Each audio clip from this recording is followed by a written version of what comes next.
আসামি, ওনার পার্টিকুলার একটা কেসের সাক্ষ্য প্রমাণের ভিত্তিতে ওনার সাজা হয়েছে।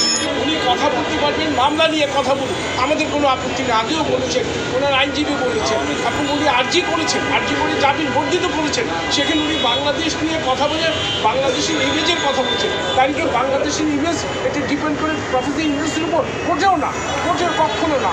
যিনি একজন আইন ভঙ্গকারী সাজাপ্রাপ্ত, উনি বাংলাদেশকে নিয়ে কেন কথা বলবেন? বাংলাদেশ আমি মনে করি বাংলাদেশ নিয়ে কথা বলার তার এখতিয়ার রাখে না। কারণ আপনাদের মাথায় রাখতে হবে, উনি আপিল করছেন, উনি সাজাপ্রাপ্ত। একজন সাজাপ্রাপ্ত ব্যক্তি যখন আপিল করে, আপিল আদালত যখন এখানে পেন্ডিং থাকে, আপিলটা কার? আপিলটা তো শ্রম কর্মসূচির অধিদপ্তর না, আপিল হলো ওনার নিজের। উনি আপিল করে গ্রিভান্স করে যে আমার সাজাটা বাতিল করা হোক। কাজে উনি কীভাবে বলবেন বাংলাদেশের ইমেজ নষ্ট হচ্ছে?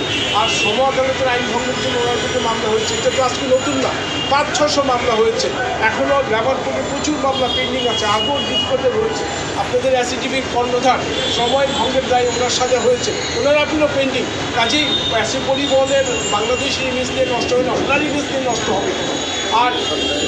আর উনি তো যেদিন হাজির হয়েছে সেদিন উনি এখানে জামিন পেয়েছেন, যেদিন আপিল করছেন। এবং বাংলাদেশকে নিয়ে কথা বলার এটা অধ্যক্ষ ওনার নাই। আমি মনে করবো একটি আপিলকে নিয়ে শুনানি করে বাংলাদেশ রাষ্ট্রকে নিয়ে কথা বলার এটা অধ্যক্ষপূর্ণ আচরণ, এটা উনি বলার এখতিয়ার রাখে না।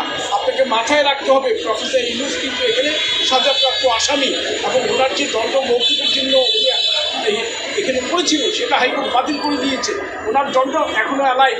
কাজে দণ্ড মাথায় নিয়ে আপনি এত বড় অধ্যক্ষপূর্ণ আচরণ করা আইনের দৃষ্টিতে সমীচীন নয়। কাজে ওনাকে মাথায় রাখতে হবে সাজাপ্রাপ্ত আসামি।